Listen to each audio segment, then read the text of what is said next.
ఏం చెప్పిందండి? गुरु भारत माता की जय। गुरु भारत माता की जय।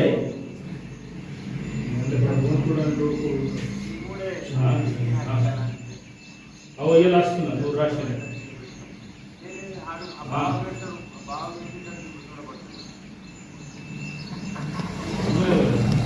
రాస్తే తెల్ల చెప్తా నీకు అంత నువ్వు ఎన్ని కొట్టింది అనుకుంటూ వచ్చారు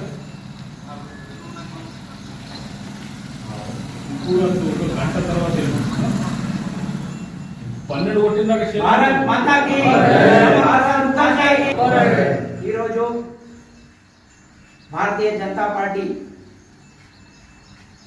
భారతీయ జనసంఘ్ నుంచి మొదలై శ్యామా ప్రసాద్ ముఖర్జీ గారి యొక్క బలిదానం నుంచి వైభవమైంది.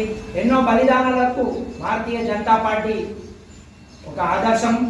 ఎందుకంటే ఆనాడు శ్యామా ప్రసాద్ ముఖర్జీ గారు ఏక్ దేశ్ మే దో నిషాన్ దో ప్రధాన్ నహీ చలేగా అని జమ్మూ కాశ్మీర్ ను కూడా మన భారతదేశంలోని ఒక భాగమని నినదించి పోరాటం చేసిన శ్యామా ప్రసాద్ ముఖర్జీ గారు బలిదానం అయ్యారంటే ఆనాడు 1953లో శ్రీనగర్లో మన శ్యామా ప్రసాద్ ముఖర్జీ గారిని అరెస్టు చేసి జైల్లో ఉంచి విషం ఇచ్చి చంపడం జరిగింది.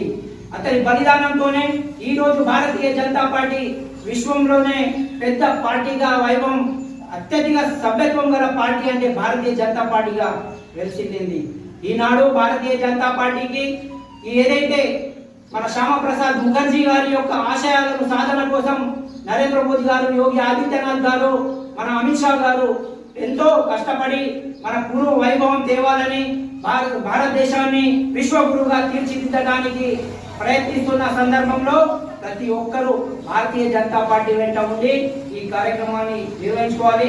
మా రాష్ట్ర పార్టీ పిలుపు మేరకు ప్రతి బూత్లలో ఈ శ్యామా ప్రసాద్ ముఖర్జీ గారి బలిదాన దివస్ జరుపుకోవాలని చెప్పడంతో బైసా పట్టణంలోని వార్డ్ నంబర్ 7 బీజేపీ కార్యాలయంలో ఇక్కడ జరుపుకోవడం జరిగింది. జై శ్రీరామ్, భారత్ మాతా की भारत माता की। श्यामा प्रसाद मुखर्जी अमर है, श्यामा प्रसाद मुखर्जी अमर है, श्यामा प्रसाद मुखर्जी अमर है।